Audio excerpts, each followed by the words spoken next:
Hey, how's it going? Hey, buddy. Can you hear me? I can hear you just great. That's good. Would you look at her? She looks at me. Oh, God. Oh, God. Oh, God.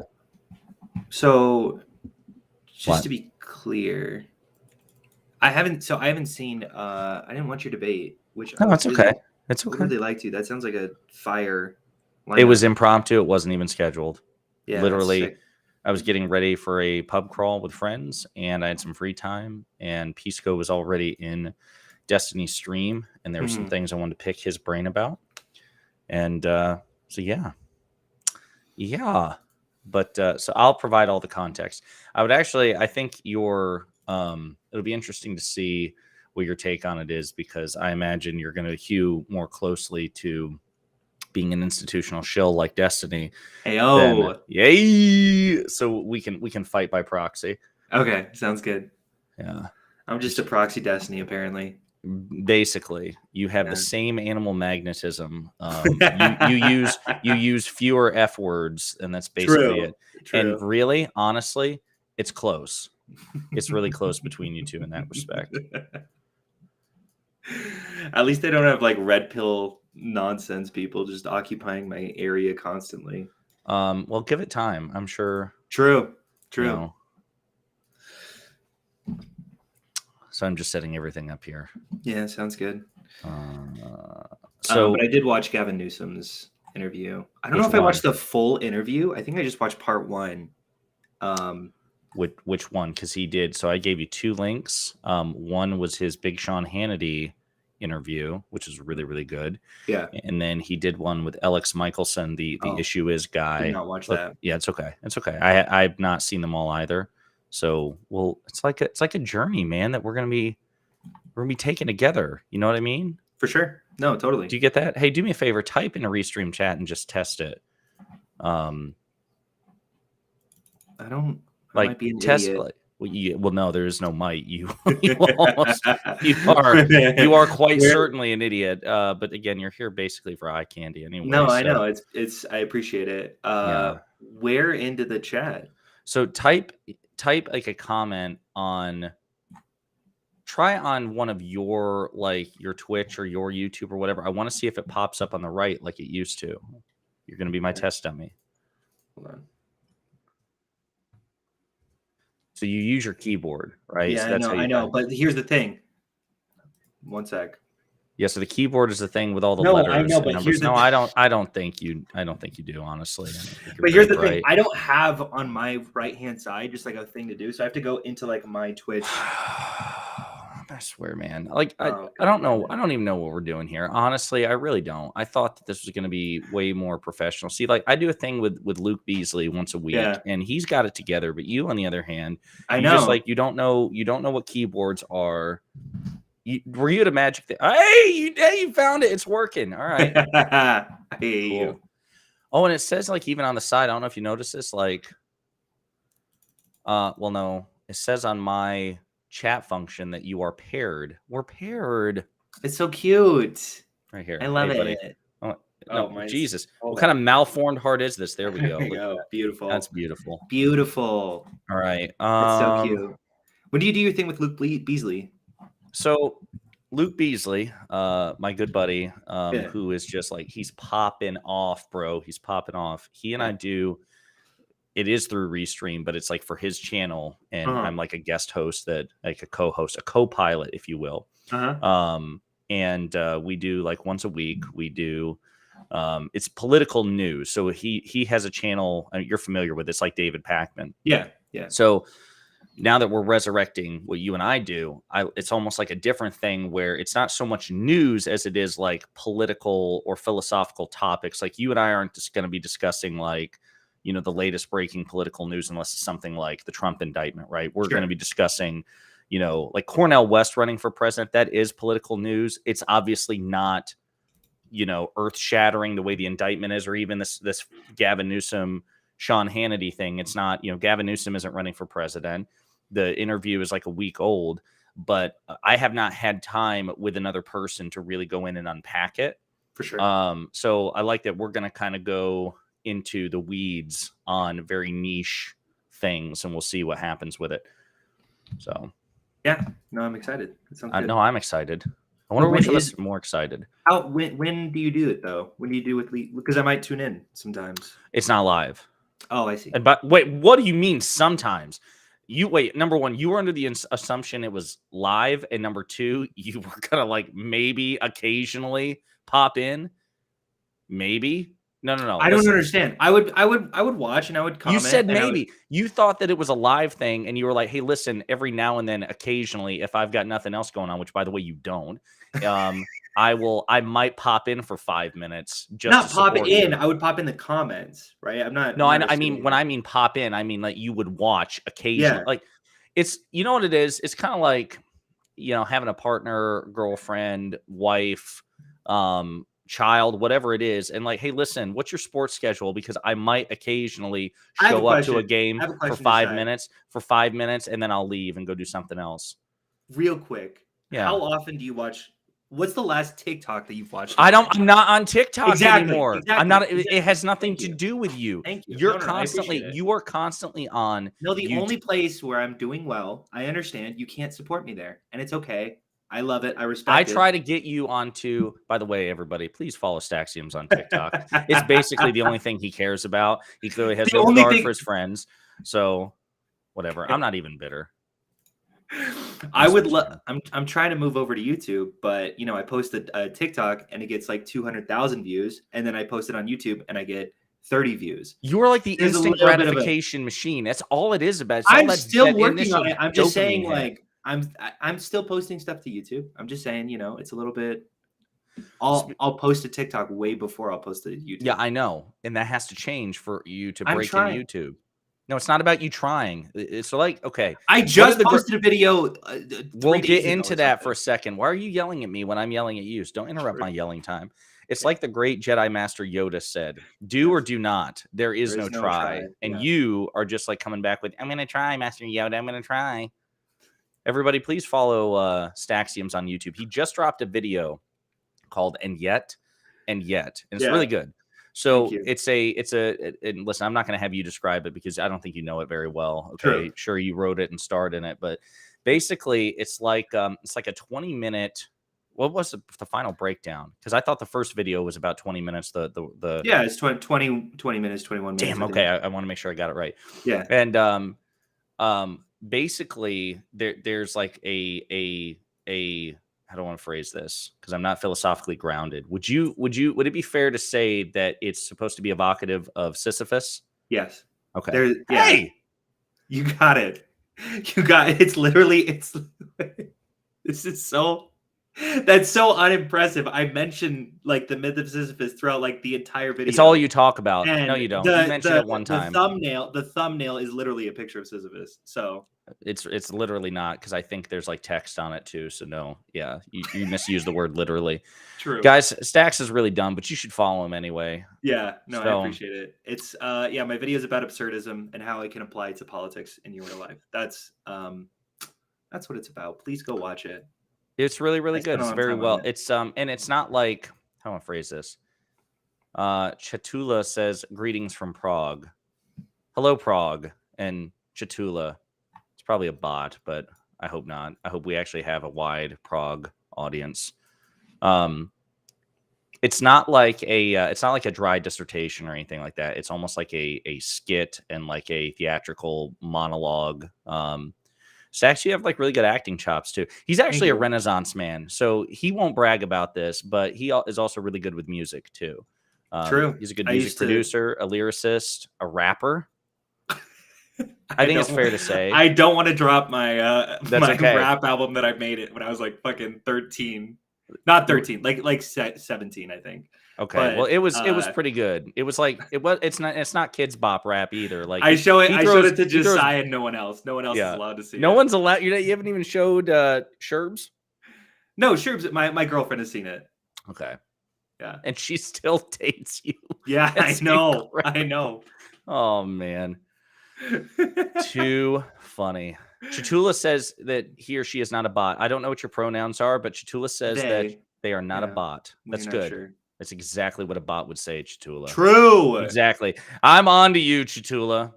So, I think that I'll go first because Yeah, you're sure. clearly going to need like a lot of prep time. Okay. I know. I'll just ignore what you're saying while you're saying it. That's basically what you do throughout our entire friendship anyway. You ignore No, yeah. everything that I say because you just don't care about me. It's fine. She. She. Chatula is a she. She. Okay. So listen, here's the skinny on this. All right. So I saw this tweet from Democratic Senator Sheldon Whitehouse of Rhode Island, who, by the way, is one of my very favorites. Now, you who go for the low hanging fruit of culture war nonsense, you don't pay attention to politics, but the Senate is one of two chambers. Interesting. What's the other chamber? Yeah, you're like, what's a chamber? That's so fun. Listen, having been educated in Kentucky, I don't think I can talk smack about your upbringing at all. Yeah. But Sheldon White, are you familiar with him? No, I don't think so. So Senator real from talk, Rhode Island. yeah. Okay. So he's phenomenal. I would encourage you to, like, if you start, especially as the 2024 election starts, coming in earnest. He obviously is not running, but he is like a major player in the Democratic Party in terms of sitting senators. He was like the former attorney general for Rhode Island. He's been a senator, I think, since 2007. He's really, really good, really, really smart. He's one of the best debaters and debunkers in Congress alongside, like Jamie Raskin in the House of Representatives. He's really, really good. So he serves on the Judiciary Committee. And basically his two pet projects, like his two theses in life, are climate change is real. We got to get serious about it. Republicans are a major obstacle in this respect, and they're, whatever. And his second thesis concerns, of course, because he's an attorney and he serves on the Senate Judiciary Committee, is about, checking the renegade Supreme Court and dark money in politics, the Heritage Foundation, or not the Heritage Foundation, the Federalist Society, which is the conservative judicial activist group, which basically has given McConnell and George W. Bush and everybody for decades their list of judges. Like, hey, if you get a vacancy, get this young radical conservative in that vacancy, right? So, for sure. So anyway, that's some background on Sheldon Whitehouse. Well, he made a tweet recently because there's an ongoing, I don't want to say scandal. What's the word I'm looking for, Stax? But there's controversy? Controversy, I guess would be good about Dianne Feinstein. Yes. Now, you are familiar with her, right? Yeah. So just so everyone is aware of essentially what happened. So I don't know exactly what Josiah is here to talk about necessarily. So this might not be. And you honestly don't even care. Yeah, true. Right. So, but please. basically, Dianne Feinstein was. So she. I think she was sick with something. Shingles. She was out. Shingles. Gotcha. And she was out of. She was out from the floor. She had to go home and get like surgery or medical care of some sort for, I want to say, like a month and a half. Is that about right? Yes. Josiah? Yeah, about a month and a half. And so she returns and she got interviewed by some news organization or something like that. And basically saying, hey, where have you been? And she's like, what do you mean? I've been here. And we're like, wait, what the hell is she talking? Like, she seems off her rocker. She seems a little bit like deeply mentally unwell, like she's falling apart. And people are concerned about the fact that she is a, sitting congresswoman. She's also 89 years. So it's actually, yes. Yeah. So that is relevant to what I was going to discuss. So yes, she had an acute medical condition, shingles, which is bad enough. And it took her out of commission. She literally had to go home and recover for months. All right. She's also 89 years old, and credible reporting for the last couple of years, not just from Republicans, but Democrats as well, is that she is in a state of severe cognitive decline. It's like a twofer, right? Yeah. So she represents California, and the standing rules are, and this is, I'm pretty sure, I'm 90% sure this is the case in all the 50 states.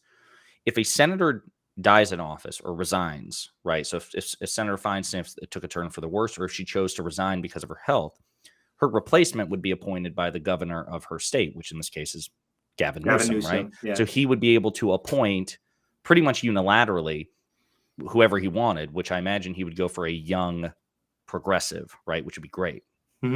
So a lot of people wanted Feinstein to resign. Actually, a lot of people didn't want her to run for re-election in the first place, right? Because some of these Yeah, reports have been coming in and her age and whatnot. for a Then she while. Yeah. ran and she got reelected. And so they were like, okay, well, with all this going on, resign. I will say this is probably the most extreme case where she just like flatly doesn't remember the last month and a half.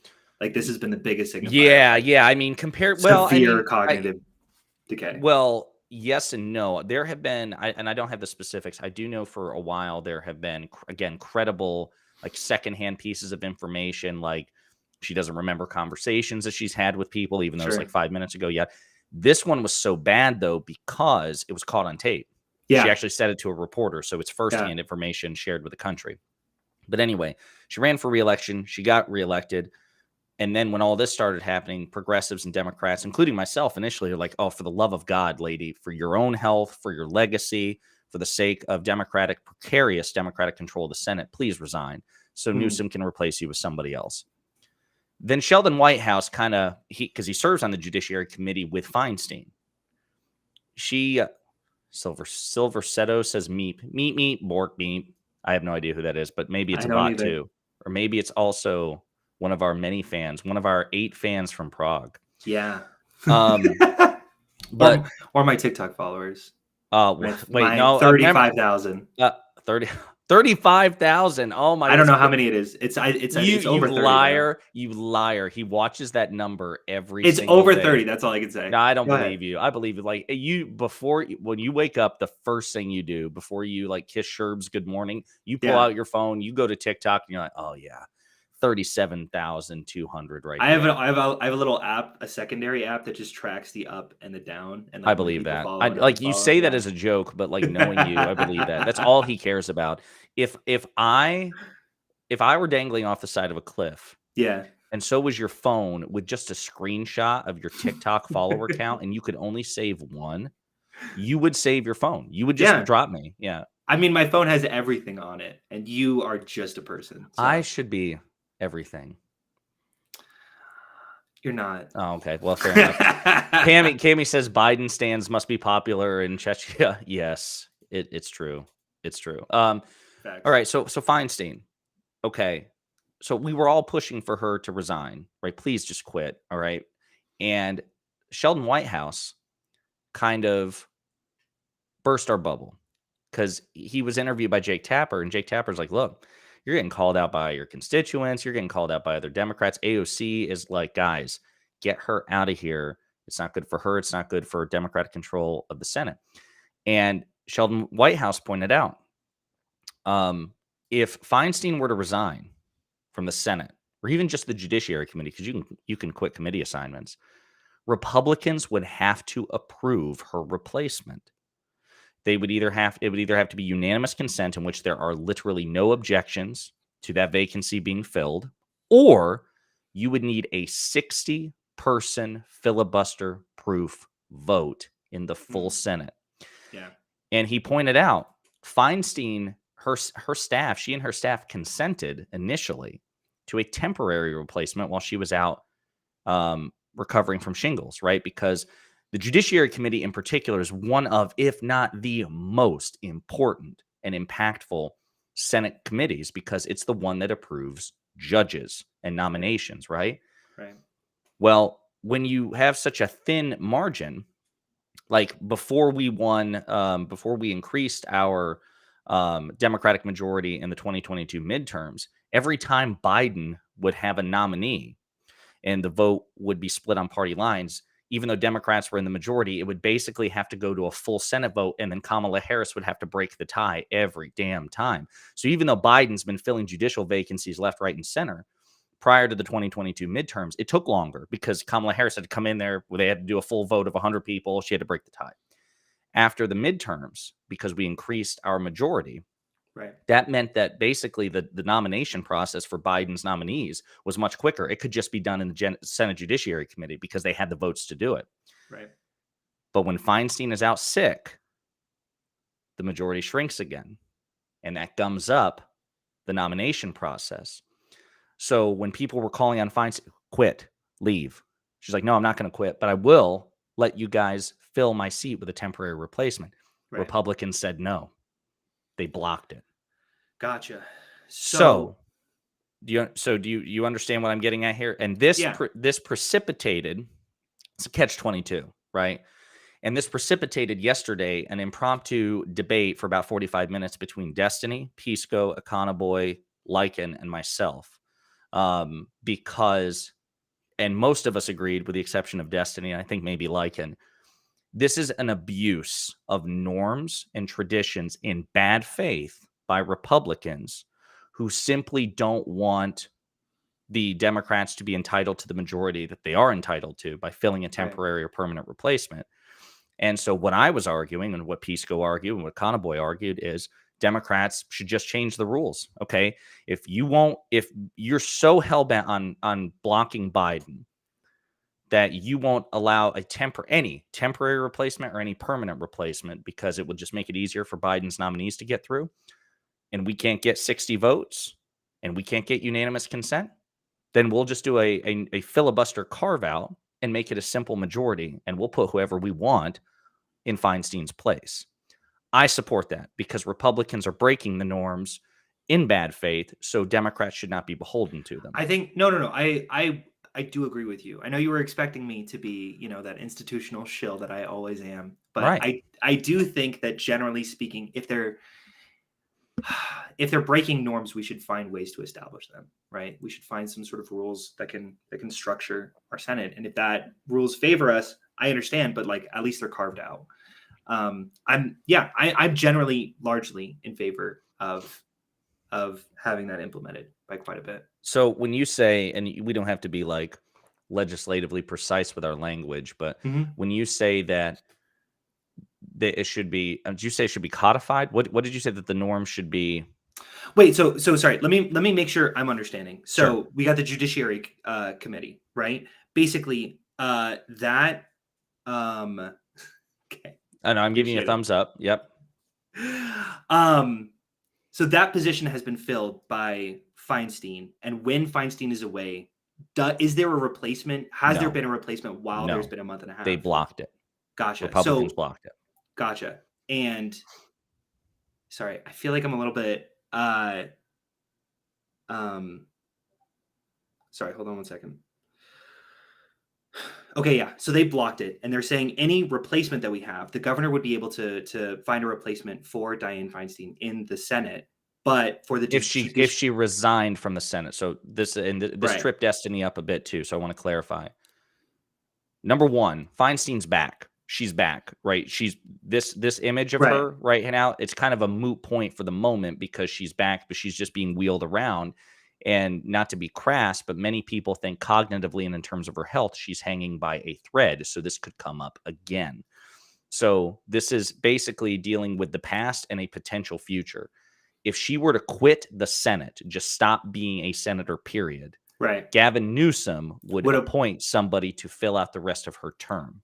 but the Senate, but essentially the majority leader would disapprove of filling that position in the Judiciary Council, correct? The Judiciary Committee, the majority leader is Chuck Schumer, a Democrat, so he'd be all for it.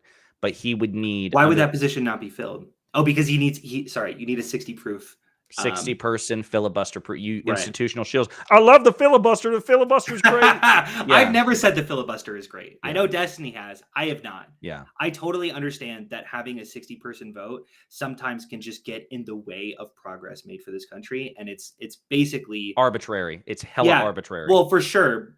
It's an arbitrary. Yeah. I don't know if I agree with the term arbitrary, but it's definitely in favor of the status quo of the country, if that makes sense. Like it makes progress so much more incapable of moving forward. Yeah. And that, I mean, I think Americans largely are frustrated because it feels like the Senate doesn't do anything. And the Senate doesn't do anything, largely speaking, because they need 60 people to do anything outside of a reconciliation bill, or certain, like, now because rules have been changed, like the president with a simple majority can appoint executive and judicial nominees. That happened under Obama. And then like a Supreme Court vacancy that can also be filled with a simple majority vote. So some things have changed, but for the most part, legislation has to be passed with a 60-person filibuster proof majority. Yeah. And I think that people are valid when they criticize how little the Senate seems to be doing constantly. Um, and I think the filibuster is getting in that way. And I think that, you know, when America agrees with the majority, that majority should generally be having a say. Yeah. You know, and here's the thing. Listen, I'll throw you a bone. I think that there are some things, like, for example, on the filibuster, like I'm teasing you and Destiny about it. I actually don't want to abolish the filibuster. Okay. Democrats have effectively used the filibuster. Democrats use the hell out of the filibuster to In stop really Donald positive Trump. ways. Yeah. Yes. And I know enlightened centrists hate to hear this, but they're like, so wait a minute, a tool is good if it's used for good purposes, but then it's bad if it's used for bad. Yes, like every tool ever. A hammer is good when it's used to hit a nail. It's bad when it's When it used to hits a hit a person. baby. Yeah, Sure. like unapologetically. Like that's not a facile thought, and it's not exactly original either. That's how Yeah. tools work. The filibuster is a tool. When Democrats use that tool, it's generally for a good reason because Sure. Democrats generally are morally superior to Republicans. I say generally, I mean basically all the time. So I don't want to get rid of it. Next time we have a Republican president, I'm sure they're going to come up with like just banning trans people from existence, and Democrats Yeah. might need to use the filibuster to go, hey, maybe we shouldn't do that. You know what I do want it to be, though? I do want the filibuster to be more difficult to employ. Like right Sure. now, it is Because just I think historically it has not been this constantly employed. Like no. this Yes, is you're kind of correct. like a unique position that the country is in where almost everything has been filibustered within the last I don't want to give a specific time frame because this is not my expertise. Like Right. last 20 years or so. Yeah.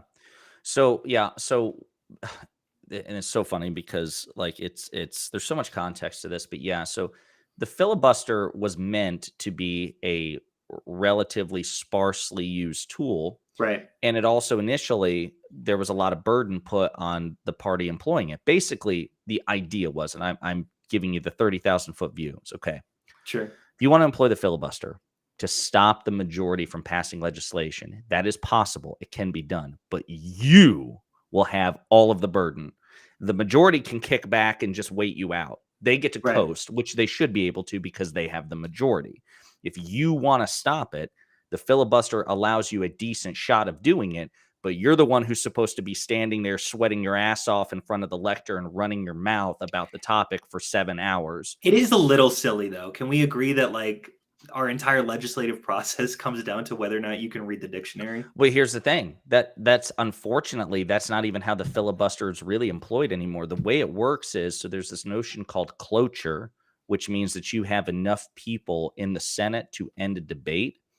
And basically, the Republican Party or the Democratic Party, when they invoke the filibuster, they don't have to stand in front of the lectern anymore. Basically, all they can do is threaten it. They're like, listen, you're just wasting your time if you go this to the vote because if we have to stand here, we will, but you just don't have the votes to end the debate. So basically, it's almost like this is going to be a very crass metaphor, but it's almost just like reaching for your gun and not pulling it out, like the threat of we're like, okay, fine. And so Right. it's basically used like very rarely do people actually have to stand up and put forth the effort into invoking the filibuster. When in fact, because they can basically just deny like we've seen it was under it was under President Biden when the filibuster's been invoked before, Republicans threaten the filibuster and then they go home. And Right. Democrats are scrambling to find enough people to basically get to break the filibuster. So the whole point of the filibuster is basic because the whole point should be that the majority can just sort of kick back, but that's not Yes. If essentially if what's you if you want to invoke the filibuster, it should be the minority party scrambling to do the speaking, to get the votes or whatever, and the majority should be the ones being able to kick back and just wait you right. out. It's the reverse. The filibustering party has the advantage in every respect. And Yeah. then over time, its usage increased. Like it increased radically under the Clinton administration by Republicans. Mhm. And then Democrats continued not, it wasn't the same rate, but they were like, okay, you basically doubled it under Clinton. Okay, we'll start using it too. And they did. Right. And then Obama got elected. And then Yeah, and it was Republicans, through the roof. oh, I mean, Mitch yes, McConnell has called himself so many times. Like like the basically Grim his Reaper. entire yeah, well, like just an obstructionist party. Like that's what he's called himself. Like I am here to filibuster literally anything that you put forth. Yes.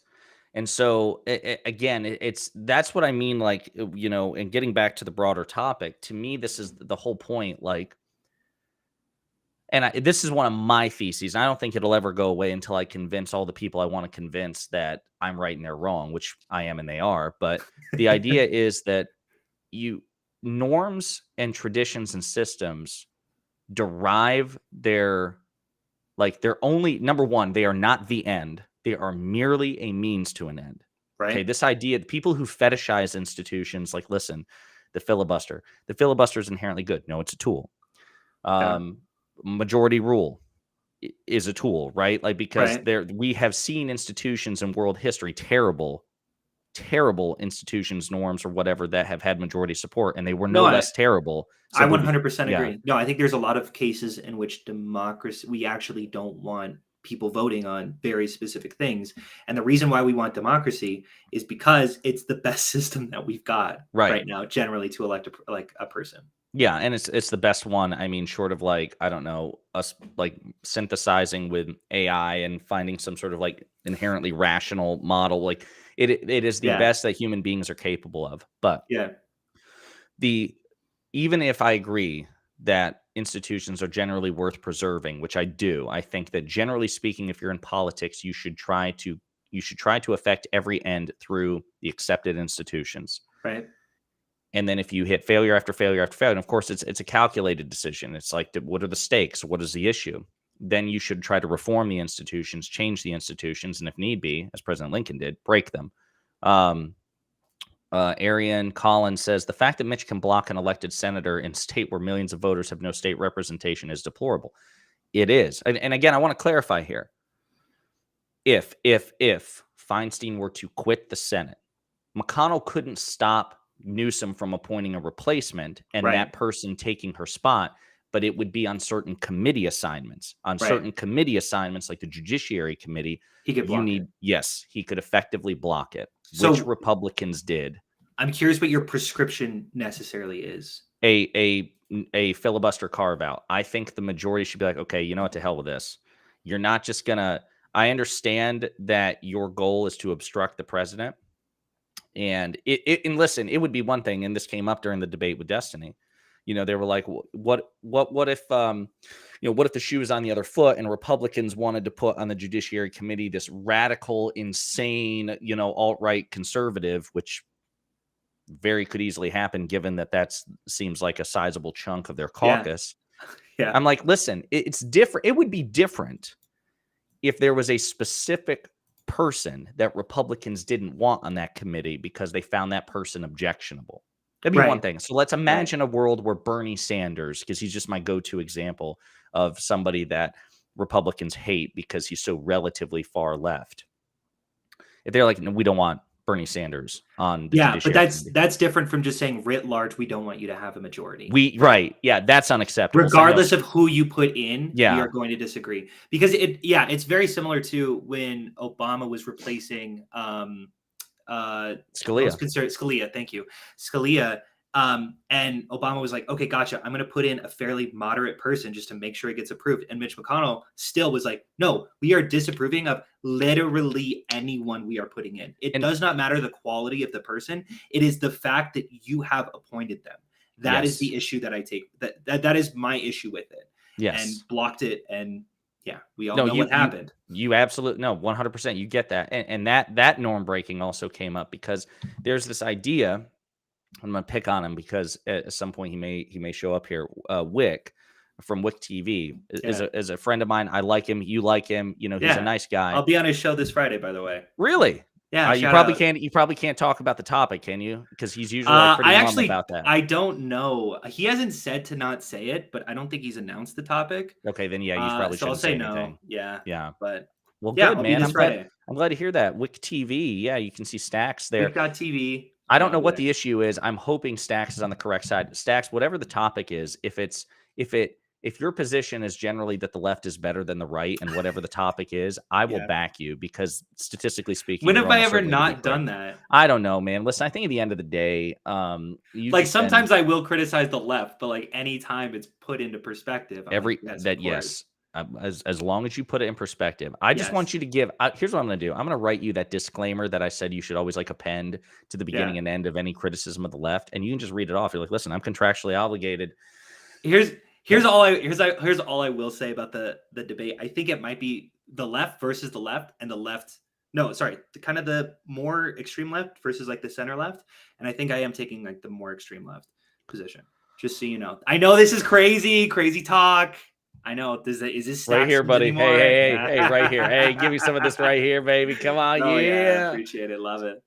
Let's You're see. not even that extreme anyway. I can't think of a You're not Dem like that a is. communist. I can't think of a Dem that is not capable that is on a committee. Look at the newbies like Goldman, Moskowitz, Crockett. Okay, Aaron Collin is my favorite person right now because he or she or they named some fire newbies in the House of Representatives in general. Yes, they are hella performers. It's incredible. That's what I mean. Like, I'm not going to sit here and say that there aren't effective, like, Ted Cruz, as much as I dislike the guy, Ted Cruz has litigated in front of the Supreme Court multiple times. Ted Cruz is no dummy. He just does a hell of an impression of one. He's very, very smart. Yeah. Yeah, but once we get off this and go to Stax' story, the next one that I've got involves a Democrat heavyweight because people say we have a weak bench, and in some ways we do, but in other ways our bench is infinitely stronger than the Republicans. Like, I will put not that this doesn't dictate conversation. It should, or this doesn't dictate politics. It should dictate certainly in the legislature where debate is supposed to be the most important aspect. But to whatever extent debate matters to you, the best of the Democratic Party, people like Newsom, Buttigieg, and some of the people like Dan Goldman, Jared Moskowitz, Crockett. I'm blanking on her name. I'm blanking on her first name, but she's a representative out of Texas. She's really, really good. Sure. If you put them in a moderated debate against any Republican, they'd eat them alive. Just it would be an absolute one-sided curb stomp in favor of the Democrats. Unfortunately, when it comes to our chief executives, we have a weak bench in terms of outside of Biden. There's nobody who has the combination of the profile, the name recognition, the charisma, the record, the availability, other than maybe somebody like Newsom. Right. So that's where we have a weak bench, where Republicans have like a good second string, like somebody like Ron DeSantis, who isn't doing very well, but he is the obvious heir apparent if Trump weren't available. Anyway, so to wrap this thing up on the Feinstein thing. So you agree or you disagree that in a situation like this, it is that Democrats have the moral right to say, you know what, you've abused the rules here, you've abused the norms, you just want to deny us the majority, so we will take whatever rule steps we need to, including a nuclear carve out, and we will put whoever we can want there, and you're just going to take it. I definitely exist on a spectrum, but I mean, you make a really good point that essentially the issue is not the person, the issue is that they're going to disagree with any person that the Democrat puts forward. So you're kind of like locked into a position where you're like, okay, well, I don't want to have this senile representative. I want someone who is actually able to capably exist on our side. No, I 100% agree with you.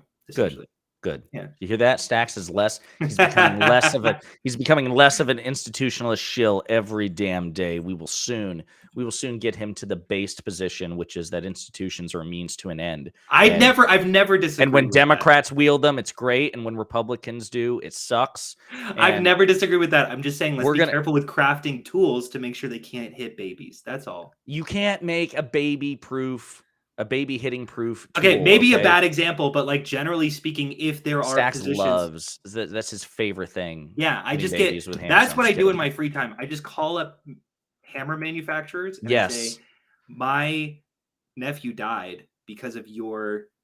Sorry, this was a dark example. Yeah, got a fucking extreme example.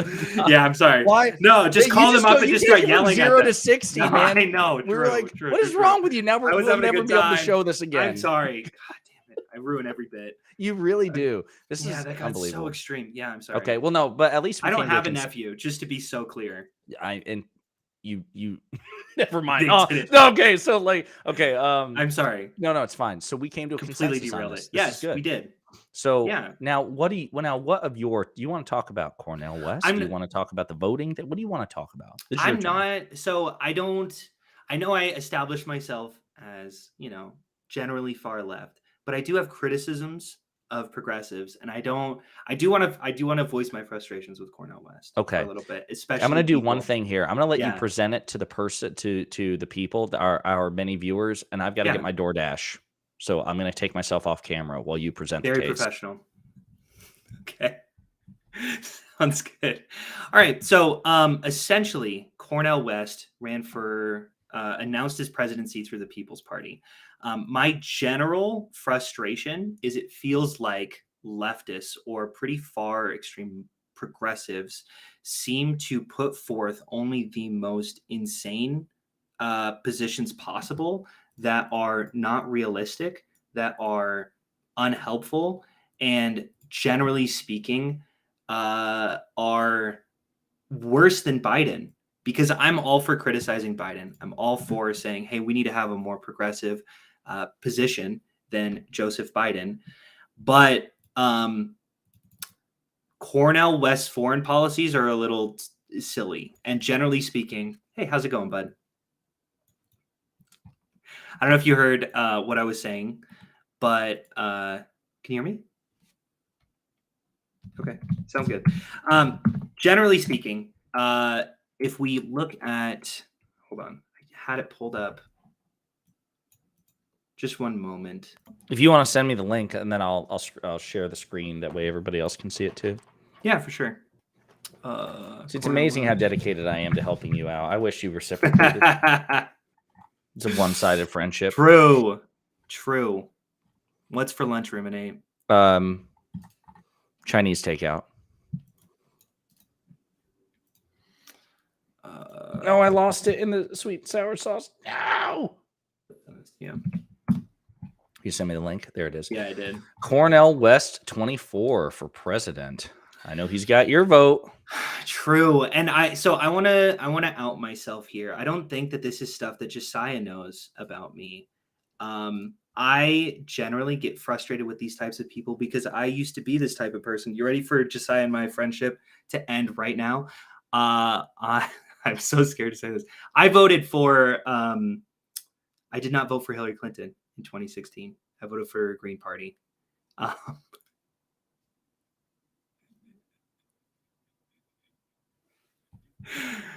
know. I'm sorry. I feel like I don't think he knew this about me. And I think that I voted for. All right, so that was the official end of my friendship with Stax. I don't even know. Oh, I'll get him back in here so I can yell at him real quick. But that is something that like I used to be that like very far left progressive who was like, no, this is like we I will not vote for Hillary Clinton because I feel that she is. So it's okay, hold on. I was living in a red state anyway. It was going to vote red no matter what, and it did vote red no matter what. I didn't feel like my vote mattered, and so I was like, "Oh, fuck it. I'll just vote for Jill Stein. I don't care." So I have a lot of sympathy for these people who were so far progressives that they feel like they can't vote for Joe Biden. And I am here to speak to you guys because I assume that maybe there's some in our audience, especially because. Okay. Anyway, Cornel West is essentially the 2024 version of Jill Stein. But I will say, I didn't. Let's look at his policies real quick here. Scroll all the way down. Some of these I stand for quite a bit. His Medicare for all, guarantee healthcare to all, like every other major country on earth. I think that's a very positive policy, one that you should fight for. Protect the environment, clean up pollution in our food, water, and air, tackle climate change. And then you sort of look over to your left-hand side and you see the end the wars thing. That sounds interesting. End the wars. I'm in favor of ending wars. Bring our troops home and invest those trillions of war dollars into American communities. Support veterans. And here we go. Stop all foreign military aid. Close the bases. Disband NATO. And ban nuclear weapons globally. First off, I guess my frustration is I used to be of this opinion. I used to say, Stax looks like actor Chris O'Dowd. Check a picture. Amazing. I've never heard that similarity. But I guess I get frustrated quite a bit with this pacifist route to global and foreign affairs, so much so that it essentially incentivizes imperialism, if that makes sense. Generally speaking, Josiah, you want to join me in, or are you too hungry? I'm listening intently. I'm still recovering, quite frankly, from the Jill Stein From the Jill betrayal. Stein thing? Yeah, I know. I don't know I what I have to know. offer here. You betrayed everybody. Straight up, from the Ella from the friend of the show. She like straight up like stopped talking to me for like 3 days after I told her that. Good. Yeah. I'm gonna join her. It should be three. We should talk to you only for 3 days. Really, quite Yeah, frankly. no, for sure. So I guess what I'm saying is I understand. I used to be of that like very anti-war, anti-establishment, anti um how much money we spend in foreign progress until I saw what happened with Ukraine. And I was like, oh, gotcha. When a country is invaded, it's actually good to send resources to them to make sure they can defend themselves. And sometimes I get frustrated by the quality of progressive candidates because I would like to have someone more progressive than Joe Biden. I think that he's been an overall, generally very progressive president, but I am in favor of more progressive than him. And I just don't think I get frustrated every time a candidate seems to come up and it looks like this, if that makes sense. It's unserious. And also he tied himself to the People's Party, which is like this anti-vax political party that got founded by what's his name? The Well said. Then he changed it in 5 minutes. Yeah, he changed it to the Green Party. Yeah, he moved it like almost immediately. But the People's Party is just like it's embroiled in like anti-vax rhetoric, and I just sometimes get so frustrated because I do want a more far left position, but it always seems to be occupied by the most unserious people on planet Earth.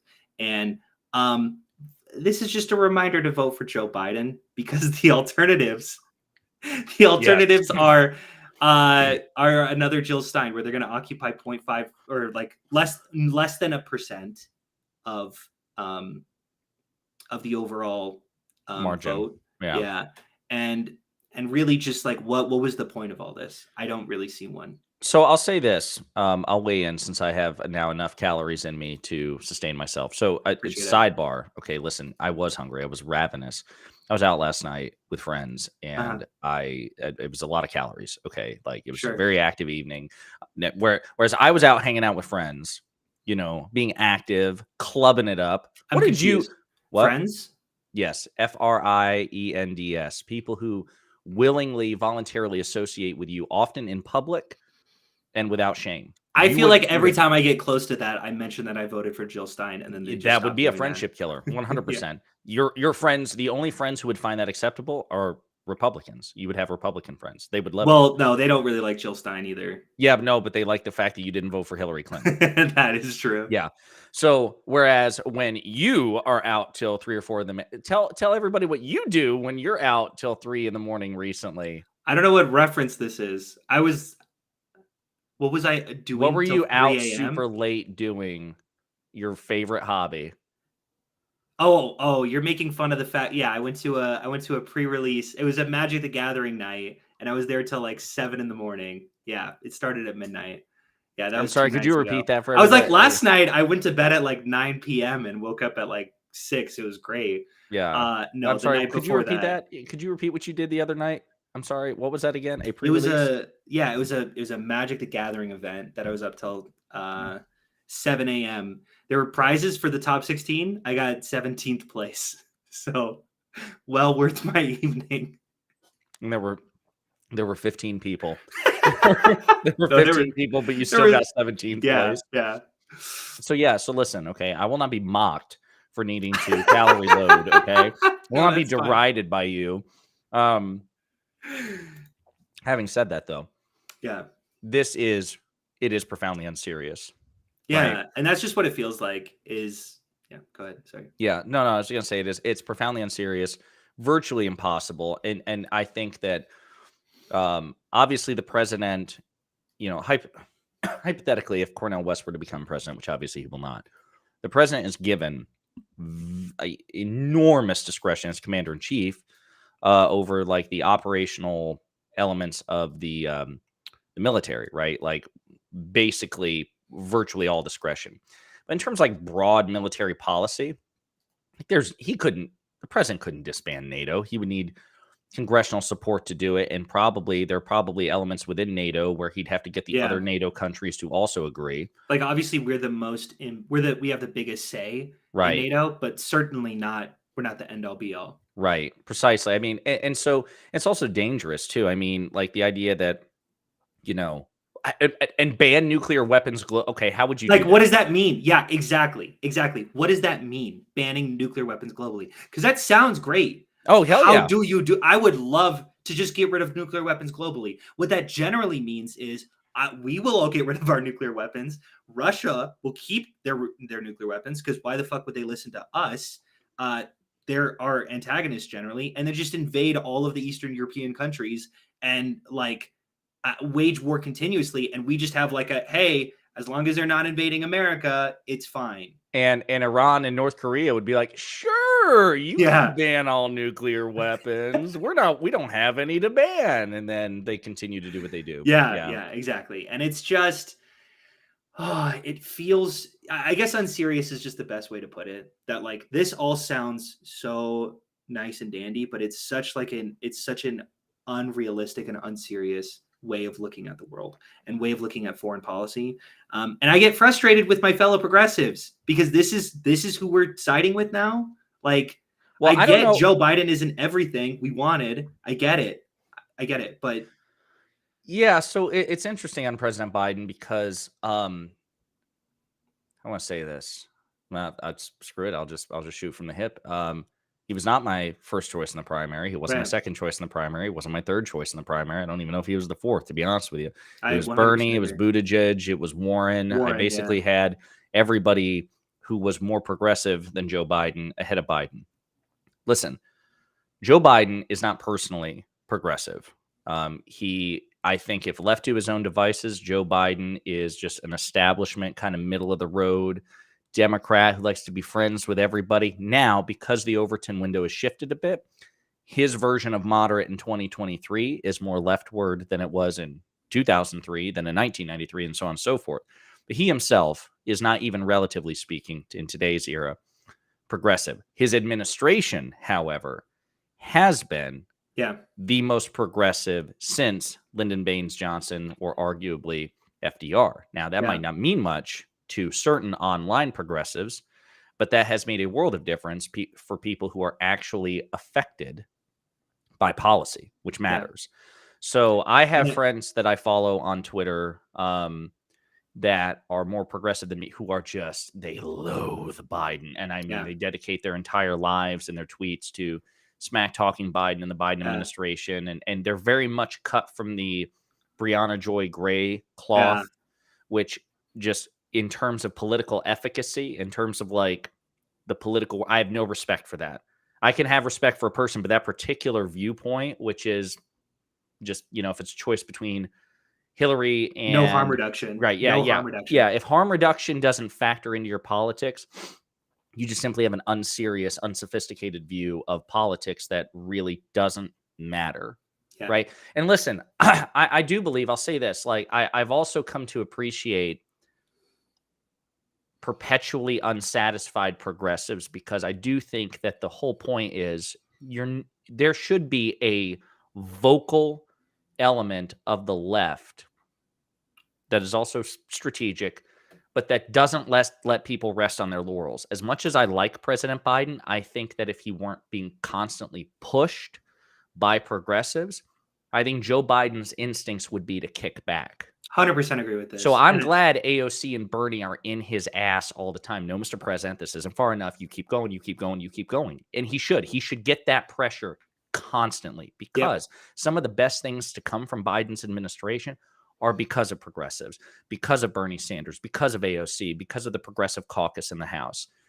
And so the very things that Biden is now claiming credit for, which he is right to do so, had he not had the support and the vocal pushing of the Progressive Caucus, they wouldn't be feathers in his cap. He owes them. And honestly, too, it's another funny thing because as we get towards the 2024 election, there's credible reporting that Biden has been trying to moderate because he has this mentality. And I think there's basis for it, by the way. Joe Biden's not an idiot, and he's been a very successful politician for 50 years. Mhm. But the instinct is, okay, I'm a centrist or a moderate. I have governed as a progressive, but now I'm running for reelection. And in this political climate, I need to moderate my rhetoric further and try to like swing back to the center. That is the conventional wisdom. There's some merit to that, but it's also really frustrating for progressives because they're like, dude, I know you talk about how great moderates are and centrists are, and we need them. We need Manchin. We need Sinema, which is true. But you also need Bernie Sanders. Like Yeah. the margins are so slim. People only consider one side of the calculus. Well, if Biden wants to get anything done, he needs the moderates to vote. You also need the progressives to back it too, dumbass. Because if you lose the progressive vote, you don't win. So Biden has an obligation, yes, at times to appease the moderates, to appease Joe Manchin, to appease Kyrsten Sinema, as annoying as it is, because he does need them. But there are times he needs to do whatever Bernie Sanders wants too, because he needs Bernie Sanders too. He needs AOC too. He needs Rashida Tlaib too. He needs Ilhan Omar too. He has to serve these people at different times in different places, and it's a judgment call. But my fear is centrists, establishment centrists, somebody like Biden tend to only vote. They take it for granted that they're going to get the progressive vote. You know what I mean? Like, Yeah. So Because no, I'm sorry. Go ahead. No, yeah, I do think that because progressives always have the mindset of harm reduction, as good as it is, we will vote for essentially anything that appeases to centrists as well, and that is kind of it's a little bit of a double-edged sword, harm reduction. Well, in I'll that give way. you an example of where recently progressives kind of deviated from it or threatened to, and I was actually all for it. I'm like, good, push Biden, pressure him over the debt ceiling negotiations. Yeah, there was an uprising and where progressives in the House and the Senate threatened to not vote for any deal that he made with McCarthy. And I hope, I mean, obviously, again, this in the past, the deal was passed, but I hope Joe Biden lost sleep at night for weeks over this because he needed to be fearful. He needed to be terrified into not giving away the farm, because I do think, and there's evidence to support this, as great of a negotiator as Joe Biden is, and he's proven it, I think he's just too overly generous. Like, it's in his instinct to be generous with the other side. sure. And I think had he been left to his own devices, he would have given the farm away to McCarthy just to make a deal. So from what I've read, part of the reason that deal was so structured in a way to benefit Democrats on the whole compared to Republicans, I think is in large part because Biden knew if he gave away too much, more and more progressives wouldn't vote for it. And there's a deal that he would have egg on his face and preside over an economic ruin. So I'm glad progressives told him, Mr. President, if you're going to negotiate, you better be effing careful how you do it, because we might just withdraw our support. Good. I love that. That was BDE from the Progressive Caucus, and I hope Biden sweated over it, because my fear is for this next election cycle, you should only be generous to Republicans only ever. At any other time, it is morally reprehensible to do this, only when it is strategically valuable. Otherwise, you shouldn't give them shit. You should always defer to progressives and only ever be bipartisan when you absolutely desperately need to. So that urge of Biden just to be like, jovial Uncle Joe, and listen, man, I've got friends on the other side. No, kill that urge, Mr. President. Just choke the life out of it so I can smile. I don't know what this has to do with Cornell West. I was enjoying the tangent anyway. I was like, this is just classic Josiah. Yeah. But no, I don't like the Republican Party. I think that's what I'm getting at. I don't think I like Republican senators and Congress people. I don't think I do. Yeah, no, I 100% agree. And I would vote for a progressive over Biden in most cases, but I think deferring to some third party that we absolutely know will not get will not win the electoral vote without abolishing first past the post, or where did Josiah go?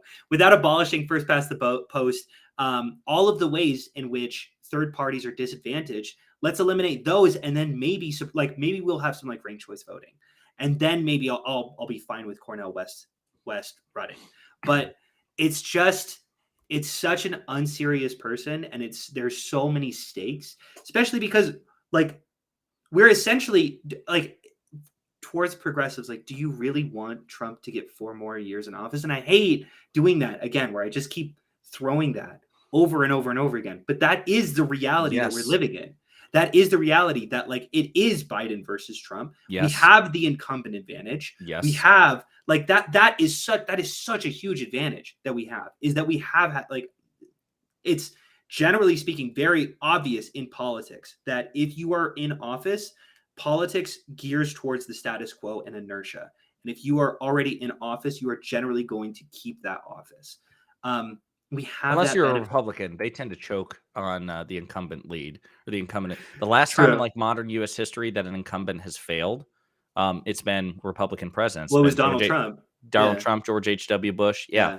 But no, generally speaking, even with Well, and then Carter right before that. So right. Yeah. only But the last two. yeah, exactly. Well, of the three, two have been Two, sure. Republican failures. Yeah. So I said, I'm Okay. sorry. Sorry. I'm Listen, this just is what I saying mean. there was This a is what, progress. Okay, go ahead. yes, there was in 1980. Okay, yes, You're there right. That was. was 40 And years by the ago. way, Okay, fair enough. Fair enough. let's talk about that. President Carter is on death's door. He's in hospice right now. Yeah. And there has been credible reporting. I was in Wisconsin when the story broke, canvassing for the Wisconsin special election, or not the special Supreme Court election. Supreme Court, yeah.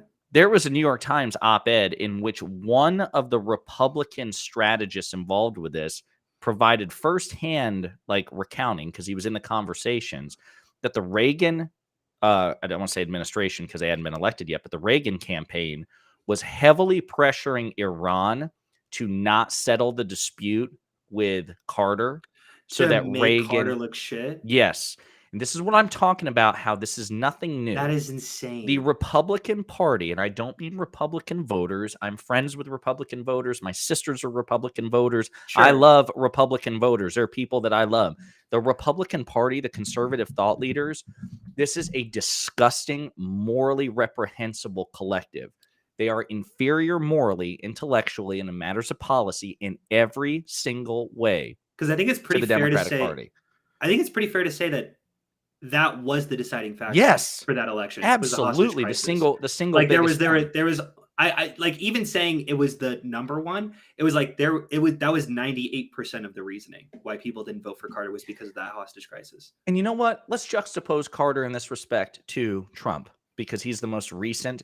Carter was the most recent incumbent Democratic president to lose re-election, and Yep. Trump was the most recent incumbent Republican president to lose re-election. Let's compare and contrast these two. Yes, exactly. Arian Collins right here. There you Jimmy go. Carter builds homes with his hands and Trump steals government documents. So let's juxtapose the two most modern examples of an incumbent failing. Uh-huh. Jimmy Carter is just better than Donald Trump. Facts. Smarter, a better person. What an icon, a paragon of virtue. So anytime. The more Go ahead. Sorry, the more because I grew up on Carter hate and Reagan love. Like that is, I just grew up in a fairly conservative town. It was in California, but it was like pretty conservative for California. And Reagan was governor of California. Yeah, no, 100%. Everyone loved Reagan. I remember the first progressive I met who fucking hated Reagan. It was like 19 years old, and I was like, oh, I just thought he was like Lincoln, Washington. Like everyone loves this guy. He's just well beloved. And the more I look into his policies, Carter was so much better than all of the hate that he constantly gets from like every side of the aisle. Like even progressives seem to like sometimes shit on him, and it's so weird. Like Carter's policies. I don't know. I think I'm largely in favor of him. Yes, but you're pro Carter, and especially post presidency. Like he's spent almost the entirety of the last like 40 years just building homes in like disenfranchised communities, and that like giving to nonprofits. And you know, not to pull the Josiah angle, but we are morally superior in every way. Yeah, go ahead. Got your orgasm off. I've been edging you for an hour now. Finally got you. I had a moment. I'm flush right now. Yeah. No, but listen, I mean, at the end of the day, still getting back to the not just Cornel West, but the broader topic of when and where progressives should deviate, should defy. Again, to me, it's the same thing. It actually ties back to the first topic when it comes to norms and institutions and traditions. Yeah. Progressive defiance is a tool. There are times when progressives should tell the Democratic establishment, no, you will do Yeah. it our way, or you will feed us more than you're feeding the moderates. You need to do that. And then there are times when progressives just need to take the deal on the table Yeah. because the alternative is infinitely worse. Harm reduction has to play a role here. So I think a good go sorry. ahead. No, Yeah, please. I don't. I think a good litmus test, generally speaking, like as an example, is like the primary is when progressives should push, and the general is when progressives should fall in line. Like that is generally, and that's largely what I did in 2020. Like I campaigned for both Biden and Warren, depending on yeah. Essentially, I loved both of them. I donated to both of their campaigns, but during the primary, or You sorry, during the donated a general, feet pic. How did that yeah, possibly? You it sent made pictures of your so feet. much more money than you thought it did.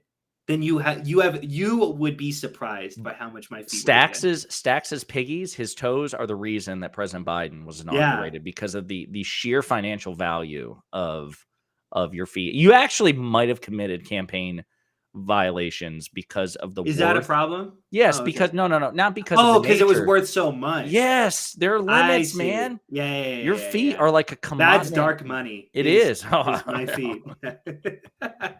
I'm sorry, but you were saying, yeah.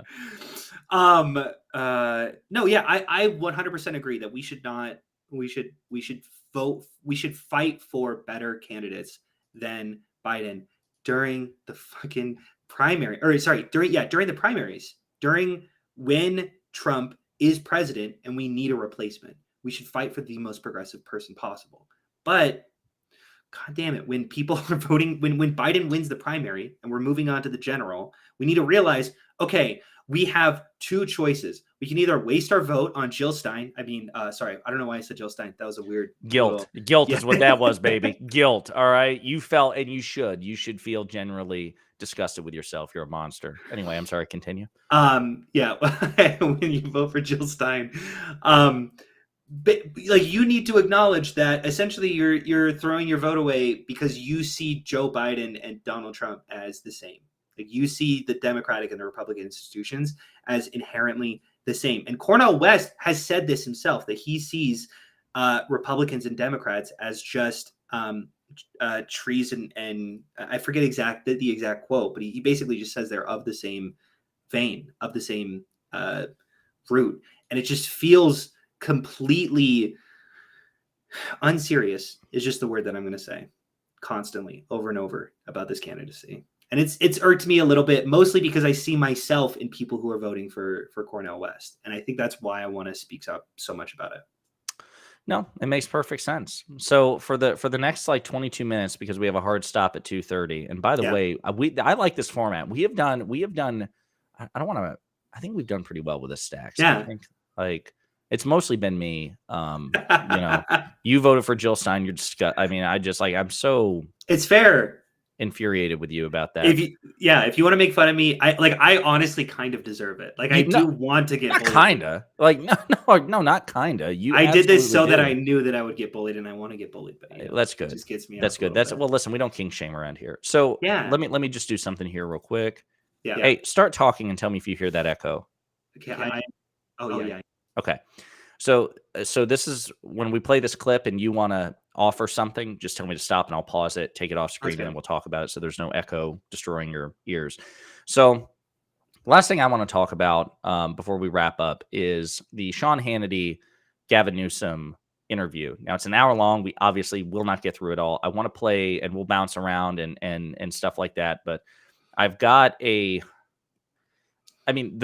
to Hannity, the interview lasted an hour. I've not seen the full interview. Yeah, I haven't either. I tried looking everywhere. Yeah. Because they were like, oh, this is part one. And I watched like 20 minutes and I was like, show me the rest of it. Right. So I found a video which combined that initial 20 to 30 minute clip with, I think, other teasers that Hannity, because I think he's going to release the second half this week. I think he intentionally broke it up is what I'm gathering. And then he's teased out some additional clips along the way. So I've got this 42-minute video here. But so I just want to tee this up. And again, there's no way we're going to get through it all, but sure. So Gavin Newsom, governor of California, been the governor of California for years. He actually, like 2 or 3 years ago, was like the subject of a recall election because apparently the threshold to trigger a recall election in California So is small. ludicrously low. It Yeah. was during the COVID nightmare when like Yeah. every Republican was furious with with Newsom for for just Yeah. having basic human policies that prioritize people over like The economy. Yeah. The yeah monster. yeah exactly yeah, but he obviously won the recall vote. Yeah, So he governor cleared it. He cleared it easily, but it definitely easily. gummed up the system. Like, I mean, the threshold was so ludicrously low.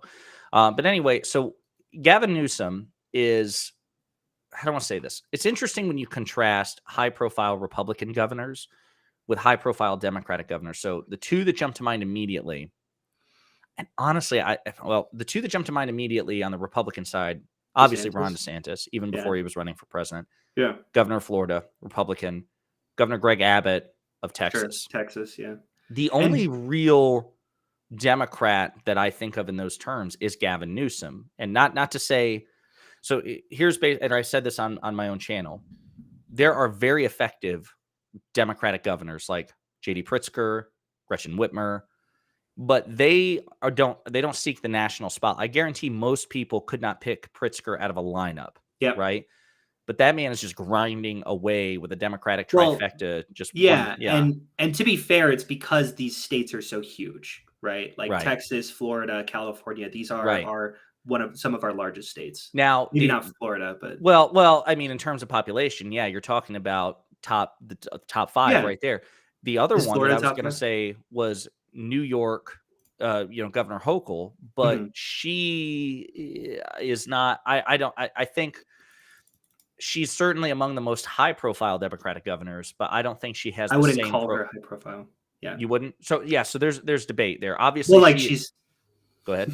no, sorry. I agree that like a New York governor for sure, but especially if we're considering like the high profile stature of Greg Abbott, Ron DeSantis, Gavin Newsom, I feel like these are all like kind of household names, if that Right. makes sense. When people think of Or as close politics, to them as possible. yeah, I mean, as Yeah. much as a governor could be, right? Right. Hochul, Especially I in state think, does races. not make use of her status, and when she does, it's very often to collect more L's than she should. Like, Sure. again, when she stupidly tried to put and progressives bullied her out of it, she nominated a really, really, really conservative Supreme Court judge for New York Supreme Court. Stupid move, lady. Pack that court with progressives, every damn communist, socialist, whatever, social democrat you can find, just to own the cons. They Yeah. deserve it. Stupidly, she had that. Well, bipartisanship. No, again, bipartisanship's a means to an end. When you bipartisanly have a bad idea, it's still a bad idea. Just because it was bipartisan doesn't make it any better. We need to have like a class on, guys, these buzzwords, Yeah. means to an end. If you just inherently value them, you're missing the point. So Newsom is, to me, is the only real counterweight to Abbott and DeSantis, and he Yeah. actually makes use of it, dude. Like, he's, how Abbott and DeSantis, even again before DeSantis ran for governor, he was a high profile name, and he was making these culture war talking points. Newsom is trying to go nose to nose with him. I'll argue with you on the facts, on the policy, on the culture war talking points. I'll get in your face. I'll run, billboards in Texas and in Florida telling your own constituents how much you suck and how little you're doing for them because you're focused on stupid stuff that doesn't matter. He loves that. He seeks them out. He's gone on tour in Florida and Texas, speaking engagements, trying to troll these people. He uses the bully pulpit. Every interview, he takes shots at them. I love that energy. Yeah. That is what animates the Republican Party. I don't think it's what animates the Democratic Party, but I tell you what, I do think it's an untapped source of energy. I think there are Democrats, much like myself, who want to see Democrats bully Republicans. Sure. Republicans are bullies, and they're very, very good at it. And like bullies, they need to encounter a bigger bully, a bully who is stronger, meaner, tougher, who puts them in their place. Gavin Newsom can be that bully. And I think you can also do it in a way that doesn't abandon Democrat values. civility politics. Yeah. And I think that's what this interview shows. Yeah. Is there anything you want to say before we look at some No, of this? I 100% agree. I think that he does a really good way of using progressive values and genuine statistics and empathy in a way to very critically like push Sean Hannity under a microscope and just sort of let the audience see who he really is. And Mhm. it's yeah, I think that it was a very good performance by Gavin Newsom. And we have to be unfortunate with the word performance. Like politics is performance at times. Like, and It that is. is that might be frustrating that it's not all politics focused or policy focused, I want to say. That it sometimes does revert to this sort of performance angle of debate bro tactics, but sometimes that is what gets an audience going, and that is how a democracy functions, unfortunately. And I think Gavin Newsom does a great job of utilizing that.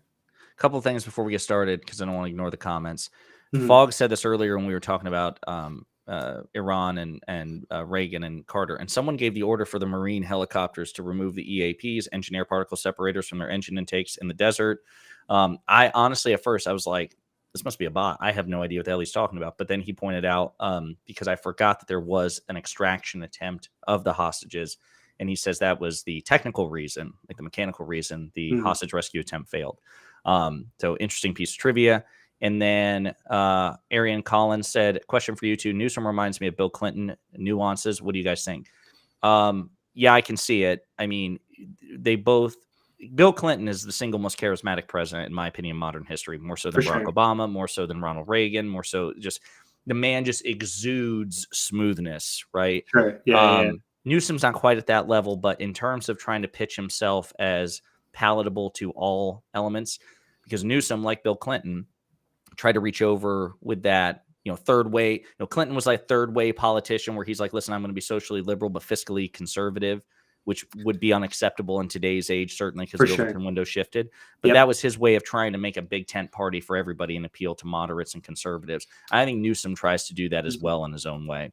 Anything you want to say about that before we start playing the clip? Nope. I agree with everything you said. Yep. All right, I'm going to start playing the clip at any point.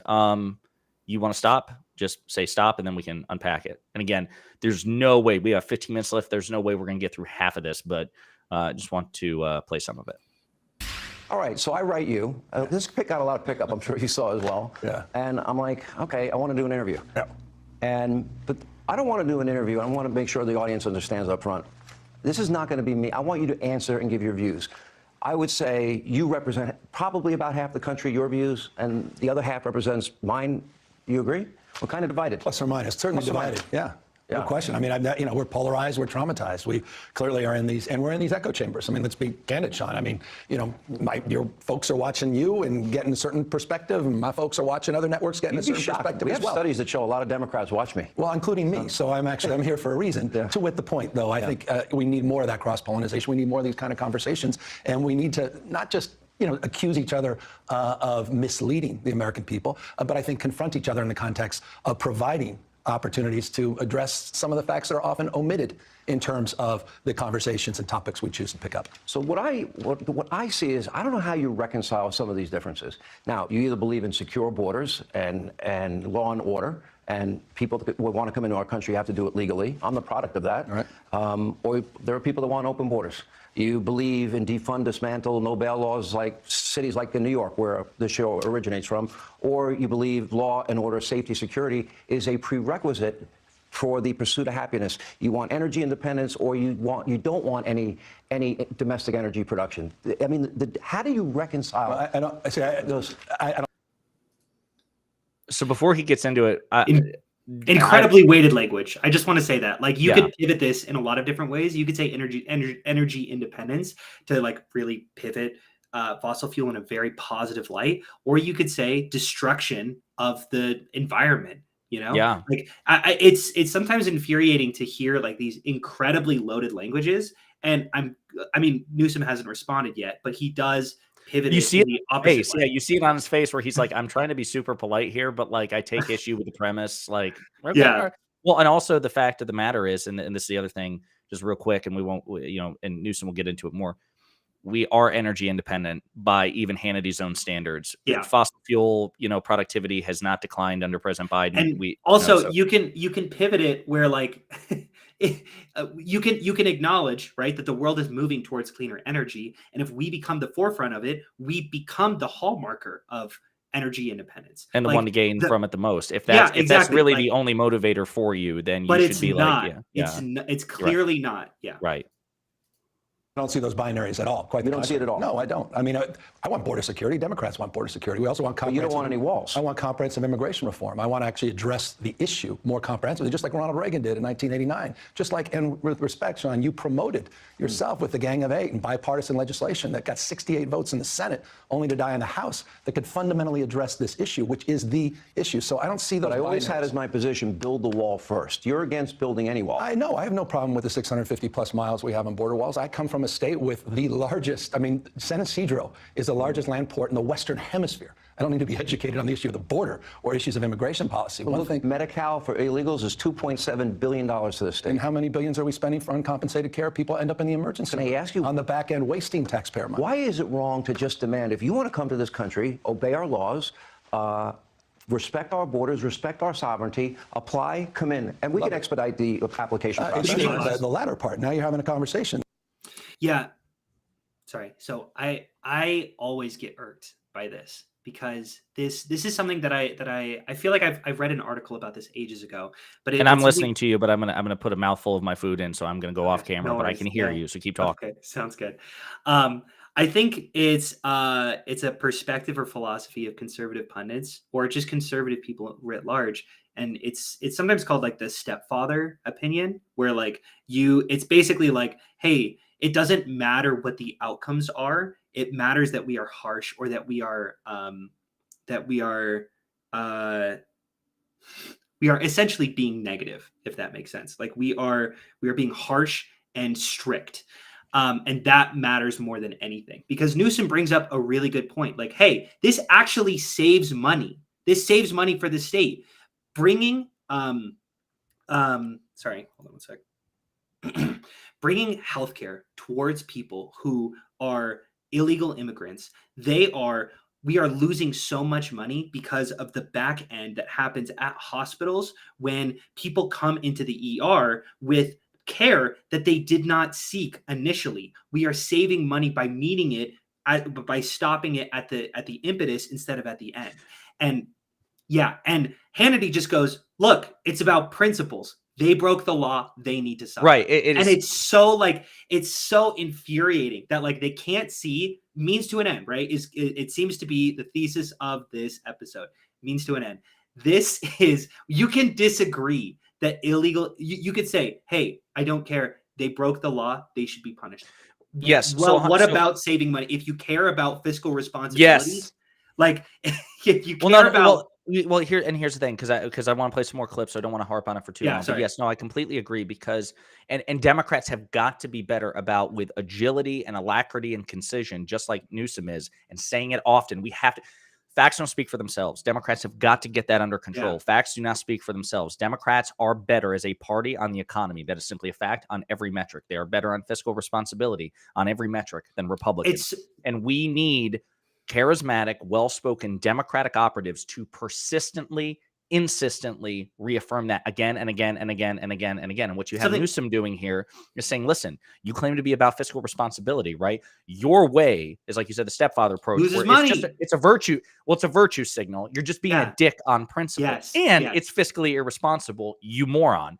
Our way may seem like the soy approach, where we give, migrants who come here illegally health care. Shit done. Who cares? Not only is it the humanitarian approach, but if that means nothing to you, if that means absolutely nothing to you, it's more fiscally responsible. I win, you lose. My way's better. And I like that get Newsom's pointing. It reminds me so much about the Freedom Caucus when they essentially blocked the debt reconciliation, or the debt ceiling raise, where part of that was removing the IRS component of the Inflation Reduction Act, basically removing the only fiscally positive part of our government. And it's so insane that for every $1 you spend on the IRS, you get 6 or 7 in return. It is it's a fiscal advantage. Why all the facts will reaffirm it. Anyone who suggests otherwise is either ignorant or a liar. Yeah, and if you are talking so much about the debt ceiling being irresponsible towards financial responsibilities of our country, why in the hell are we talking about defunding the IRS? That is the only tax positive, or maybe not the only, revenue positive. Yeah, revenue positive aspect of our government. Yeah, and it just speaks to the absurdity and constant uh, two-sidedness Right. of the And so Republican Newsom's Party. doing the right thing by hitting him on two approach. Listen, it's just good morals, number one. And if that matters not to you, it's more fiscally responsible. Again, with precision, concision, and charisma, people need to consistently do what Newsom is doing here. Don't mention it once and then never talk about it again in 10 years. You don't mention it once and then just appeal to. That's the other thing, too. Unfortunately, too often, I think Democrats focus on the social benefits of their policy and the compassion and empathy, which are obviously incredibly important, but obviously you got to deliver the message in a way that's most receptive to the audience. So if you're dealing with people like Sean Hannity, who are not compassionate, they're not empathetic, hit them with the fact that, okay, we have that, plus we also have the advantage of our way is more fiscally responsible. You need to tailor your message accordingly. Anyway, let's continue. This is where I think the vast majority of Americans. That's why I'm here. Well, that's the point. I'm here to bring us together. And that was the point of the comprehensive reform. Where's Congress? I mean, look, you can criticize Biden all the time. Biden's border crisis. I watch 24/7 surround sound, anger machine around that. I get it. Wait a minute. In 3 years, I get it. he will allow over 7.5 million people illegally into this country. Right. You have to see there's something wrong with that. No, I do. And I see there's something right with what he's done post Title 42, a 70% reduction, taking a lot of the core tenets that the previous administration used. He's now being sued by the left, not just being applauded, certainly by the right. That said, here's what's missing. The conversation you just suggested we should be having around dealing with asylum seekers and backlogs and updating and modernizing our visas and addressing a pathway that Ronald Reagan himself acknowledged. Let me ask you if you support this. I think those things are missing. Should we have background checks? Yes. Should, in the middle of a pandemic, health checks? We did. Should we have means testing so the people that enter this country are not going to be a financial burden on the American people? We prioritize already with certain. We prioritize with STEM. We prioritize with visas already. We prioritize. You're going to give as well a free as essential college workforce. education and $2.7 billion of taxpayer dollars in California to Medi-Cal. And that's for illegal immigrants only. And we're spending the money already. I know everybody on the right can't stand sanctuary policy. I understand that. Rudy Giuliani, by the way, Trump's old attorney, was a huge proponent of sanctuary policy. I didn't know that. I'll also say real quick, and I don't want to spend much time on this because, again, we got like 5 minutes, but I love the fact, if you notice, he's constantly referring to other Republicans that at either now or at one point Republicans deferred to, like Reagan, like Rudy Giuliani. I love that. That may not work, and he shouldn't spend like 7 hours on it, but I love those little asides. Hey, the stuff I'm advocating for, the people you worship also advocated for these things, which also adds to my credibility and the superiority of my message. I love that he's like throwing that out every now and then. Reagan liked this idea. Giuliani liked this idea. So actually said it keeps you healthier, safer, and more educated. Actually made those arguments when he was governor, or rather mayor of New York. It's the cards that are dealt in the absence of comprehensive reform. I'm all for comprehensive reform. I'm for background checks. I'm for addressing border security in all its forms and manifestations, not just walls. I'm addressing a legal pathway. I'm actually wanting to address all these issues, but I want to do it in a rational way and not just bastardize the conversation as exclusively about the border. Okay, I have here in my pile of stuff the exact federal law that prohibits. Now, there are two court decisions that you might be able to cite. One is the Trump lawsuit. That was in the Ninth Circuit. The other is some wording and one opinion that Justice Scalia gave some years back. But it is unambiguous when you read the 18 U.S. Code as it relates to entering the country that you've got to do so legally. By characterizing the state as sanctuary, aren't you thereby violating federal law, the laws that are on the books, and that our own Constitution states very unequivocally that, in fact, you should be following? Sanctuary policies have been on the books for decades. Cities, Democratic cities, Republican-led cities in the past, Democratic states, clearly, more modern conception around dealing with reality, the cards that are dealt. You want people that are victims of crime to come forward and report those crimes. That's the purpose of sanctuary. You want a kid to be educated that's here, regardless of how they got here. You want that kid educated. You want to take care of someone that's in an emergency and not have them concerned that they're going to. Sorry, so real quick, I just want to point this out too. Hannity asked a tough question there, and prima facie, Hannity is correct. It's kind of like when states choose not to enforce marijuana laws, they are technically, at least on the face of it, violating federal law against criminalizing marijuana. And so, in terms of just strict technical legalese, Hannity had Newsom here. But I like how Newsom responded, right? Because he didn't want to take the L, like, yeah, we're violating federal law, because that would be pretty hard for, because the federal government, Republican or Democrat, we often look the other way when certain states violate certain federal laws. But then when you have a governor of a state go, yeah, we're violating federal law, that would be very hard to ignore. So Newsom was very clever here. So he pivoted in a way, again, that remained relevant. He's like, listen, these things that you're complaining about, they've been on the books for decades. They have a purpose to them. Republican and Democratic states and cities and whatnot. And then he made again the moral argument and the efficacy argument. These people are here. It would be, say nothing of, again, the humanitarian part of it, the compassion, the empathy.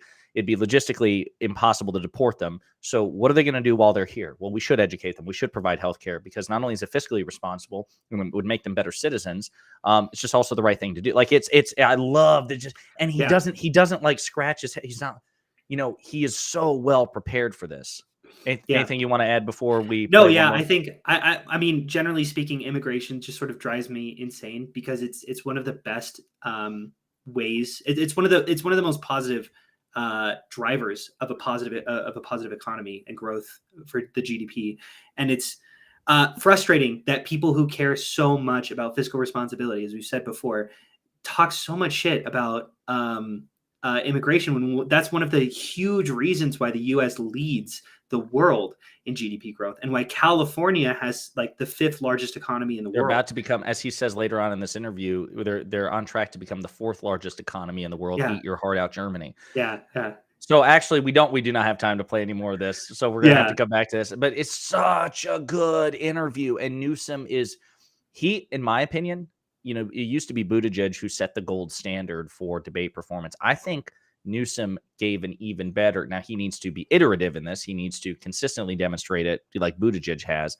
Right. But this is my go-to example, probably for the foreseeable future, of a sitting Democratic official just cleaning house, man, just cleaning house. Some comments here I want to play, or I want to point out. The GOPs are just fast-talking liars that throw out BS to confuse their base. I agree with that. Any issues with that, Stax? Not one bit. Arian calling the Rudy rework laptop. Fogg says the difference between Jim Jones and MAGA is Trump would charge $8 for the Kool-Aid and $2 for the souvenir cup. You're not wrong. And then Lisa Lopez says, I do hope Newsom runs in 2028. I think he would be great. I'll say, and I'll give you the last word on this. The ability to dunk on Republicans, I think, is important, but it's not the single most important attribute in a chief executive. So I certainly think this helps him. But he also, again, needs to demonstrate, when I have not looked too closely into this, how effective his policies have been in California as its chief executive, because there are very at least loud criticisms of Newsom's governorship that I just simply don't know enough about to refute.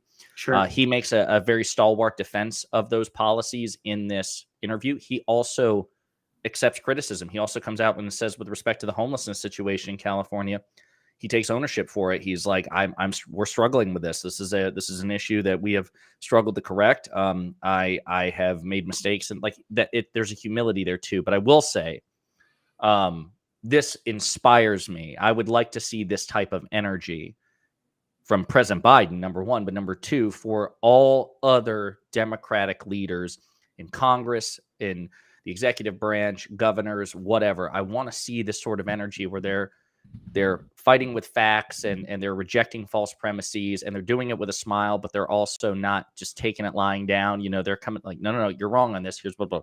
So that's my opinion on it. What about you? Yeah, no, I mean, there are definitely criticisms of how Newsom has been handling California, but his administration, there are some really strong positives for him. As far as I'm aware, I think he has. I saw this headline a little while ago, and I should have looked more into it, but I think he's got, generally speaking, universal healthcare for Californians, and I know for sure that he has free school meals for all California children, and that's huge positives. I mean, we can go down the routes for not only how that's morally correct, but that's fiscally very responsible, that it actually brings a lot of, positives towards the economy to make sure that people are running smoothly and running correctly, and that people don't have to stress all that much about their kids being able to eat. And it brings, like, I hate going down that route, because it should just be like, oh, let's feed kids. But right. I'm arguing with like conservatives here who are like, oh, but does it make sense? And it's just, yeah, it does also do that. Yeah. Well, listen, guys, it's been great. Guys and gals, again, we're doing this every Sunday. We're trying to keep it to an hour and a half, 1 p.m. Eastern time, because Eastern is the best. No, True. I think is when we're going to be doing this on the regular. So please follow Stax on YouTube in particular. We don't care about TikTok. I mean, he's relevant on TikTok, so you can add him there if you have a TikTok. Definitely follow him on YouTube as well. A like and subscribe, a comment, please follow and subscribe and like my stuff, because my stuff it's not as pretty as Stax is, but it's certainly got more personality. He has a terrible personality. 100%. I will say more. You definitely post more. Well, listen, I take quantity versus quality. You definitely have the quantity aspect. Yes. If he can live, I'll say nothing about the quality. If he can live with gargoyle, so that's do you know that, I don't know what that Gavin's ex-girlfriend is Kimberly Guilfoyle? I don't know who that is. Yes, you do. She's married to like Don Jr. or Eric Trump. She's the crazy brunette who, I promise you, look up Kimberly Guilfoyle. Oh, she looks familiar. Hold on. Yes. Yeah. Gavin Newsom used to date her. That's crazy. I know. So Lisa, she's Donald J. Trump Jr.'s wife, is what you're saying? Or ex-wife? I have no idea. She's either the girlfriend or wife of either Don Jr. or Eric, one of the two. She's been the girlfriend of Donald Trump Jr. Don Jr. There you go. Jr. So because her name is Guilfoyle, they call her Gargoyle. I like it. It's hilarious. All right, yeah. Please like, subscribe, follow, do everything. We appreciate you all being here. We will be back next Sunday for some great political commentary from me, and Stax will also be here. Nice. He voted for Jill Stein. He's terrible. Fair. Yeah. Please continue to criticize me. I will. I know. I will humiliate you. That sounds ironic, but it's not. No, I know. I deserve the criticism. Fog said, enjoy the show and everyone's conversation. Appreciate everyone. Great job. Yeah, everybody, we appreciate the comments and engagement. Again, we'll do this next Sunday, 1 p.m. Eastern. This is Stax and Josiah out. Peace.